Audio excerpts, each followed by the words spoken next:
Hi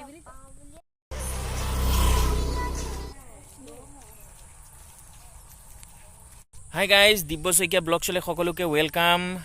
সকলোকে ৰঙালী বিহুৰ শুভেচ্ছা জ্ঞাপন কৰিলো তে মই আজি আছো আমাৰ গাঁৱৰ পথাৰত এইখন আমাৰ গাঁৱৰ পথাৰ হয়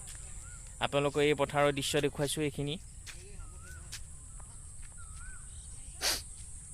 তে ঘৰৰ সকলো পৰিয়াল আহিলো পথাৰত ফটো উঠিবৰ কাৰণে বিহু বুলি ঘৰৰ সকলোখিনি আহিছে দাদা বৌ মোৰ ওয়াইফ লৰাটো ভতিজা বৌ সকলোখিনি আহিলো ফটো উঠিবলৈ হে আপোনালোকক আমাৰ বৰ্তমান মই বিহুত পথাৰত কি কৰিলো হে ভিডিঅ'ৰ সবিশেষ মই আপোনালোকক দৃশ্য দেখুৱাই আছো আপোনালোকে ভিডিঅ'টো শেষলৈকে চাব আৰু যদি ভিডিঅ'টো ভাল লাগে লাইক শেয়াৰ আৰু সাবস্ক্ৰাইব কৰিব আৰু ভিডিঅ' মই বিশেষ দিব পৰা নাই আজি 2-3 মাহ ধৰি মই ভিডিঅ' বনাবলৈ পৰা নাই যেহেতু অলপ কামত ব্যস্ত আছিলো সেই কাৰণে ভিডিঅ' খুব দিবই পৰা নাই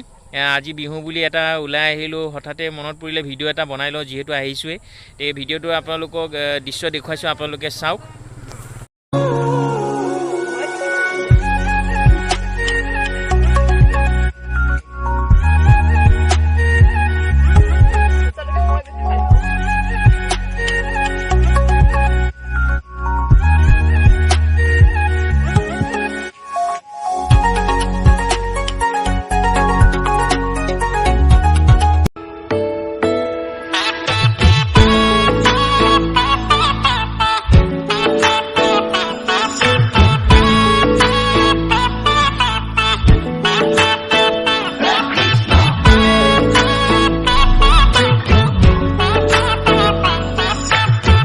বাৰটো ধুতিখন বেয়া হৈ যোৱাৰ কাৰণে মনটো বেয়া কৰি আছে তেওঁ মুৰৰ গামুছাখন খুলি দিলে আৰু ঢোল চুল সব দলিয়াই পেলাই দিছে মানে তা বিৰাট খং উঠি গল মানে মুৰৰ এ বাইককো ঠেলা মাৰি দিছে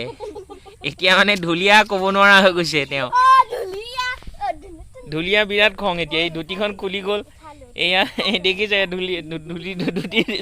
পেন উলিয়াই দিলে ঢুলিয়াই ধুতি জুতি খুলি এয়া হৈছে আমাৰ ঢুলিয়া এইজনী নাচনী হা গামুছা ভাল কৰি দিব লাগে গামুছা ভাল কৰি কলে যাবা এতিয়া তুমিতো হুঁচৰি নুগুৱাই এইজনী নাচনী কিন্তু হুঁচৰি নামায় ফটো উঠি আধা দি মোবাইল ফুল হৈ গ'ল ফটো উঠিবলৈ সময় পোৱা নাই বোলে এয়া মা ফটো উঠাত ব্যস্ত এই দাদা এয়া ল'ৰা এই মানুহজনী সব ব্যস্ত ফটো উঠাত দেহা তুমি হুঁচৰি গামান নোগোৱা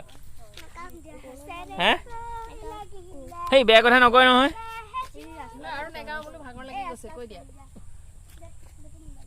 শেৱালি তুমি মোৰ শাৰদী প্ৰেমৰ শেৱালি তুমি মোৰ প্ৰতিশৰত